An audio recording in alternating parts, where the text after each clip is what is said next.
Hi, it's John and welcome to the channel. Thursday, March 20th. It is 2:04 p.m. I do have my big blue mug of coffee. Hope you're having a great day today. And boy, things have really escalated this afternoon.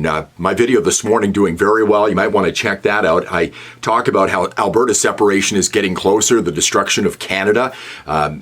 Danielle Smith, Premier of Alberta, had a news conference yesterday where she laid out conditions for the federal government regarding Alberta and our oil and gas industry here. And boy, did things get up today. I don't know whether you've heard this, but I'm going to read a tweet she sent out. Let's go to that right now and stay to the end because I think there's a big tell in this tweet. So here it is on the screen. Here is Danielle Smith and her X account.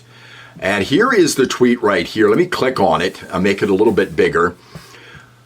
At his request, I met with Prime Minister Mark Carney today. We had a very frank discussion in which I made it clear that Albertans will no longer tolerate the way we've been treated by the federal Liberals over the past 10 years. I provided a specific list of demands the next Prime Minister, regardless of who that is, must address within the first 6 months of their term to avoid an unprecedented national unity crisis.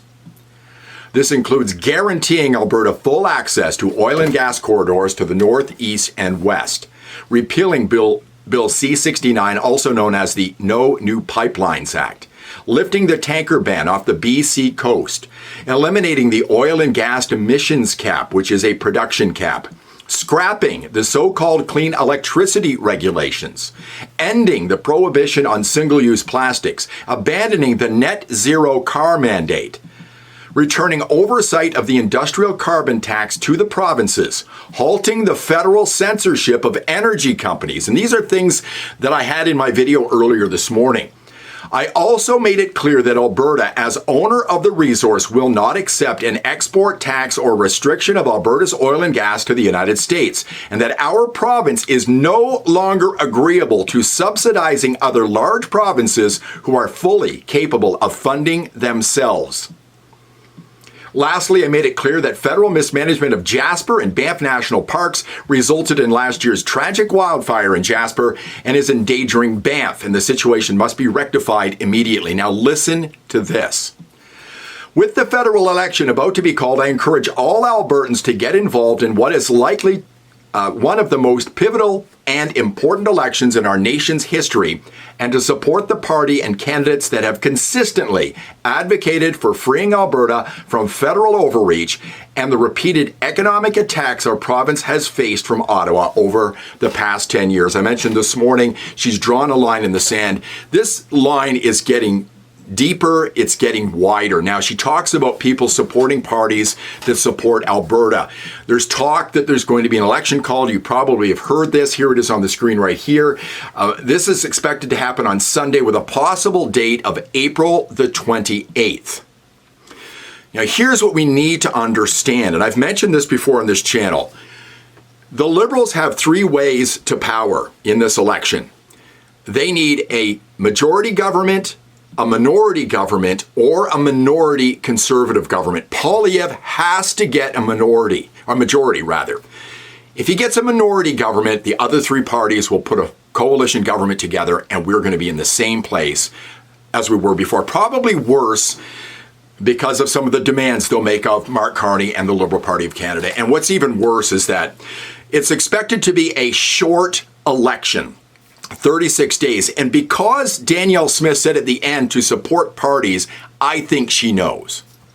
I think she knows an election is coming and it'll be called on Sunday. We are very close to the complete destruction of this country, and Alberta's separation is getting closer, like I said this morning. Go over here. This is Rachel Parker on X.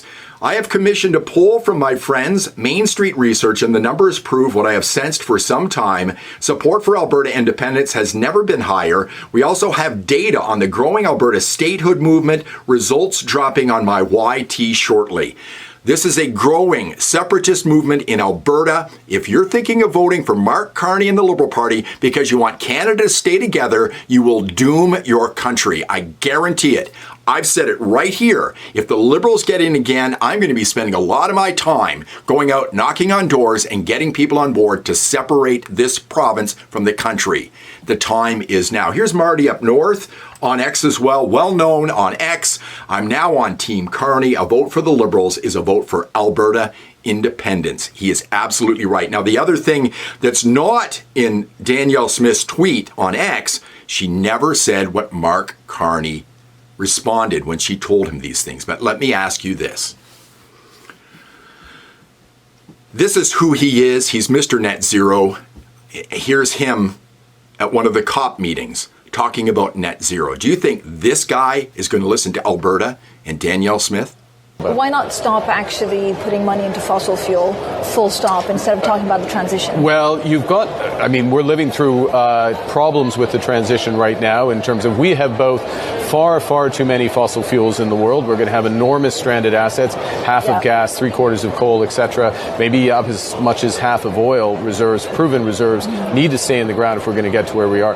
But we also have local short-term shortages of some of those exact materials. We're here in the UK, there's a shortage of the storage of gas. So there needs to be only some limited financing for a transition, but only for a transition, which is why you need things like GFANs that are relentlessly, ruthlessly, absolutely focused on that transition to net zero. And not just any transition, a 1.5 degree transition, which is what G20 leaders signed off on yesterday. But the G20 leaders didn't stop, for example, coal from being used domestically. Yeah. And so we're doing progress, but we're going at it slowly. Well, we're doing progress. We need to accelerate it.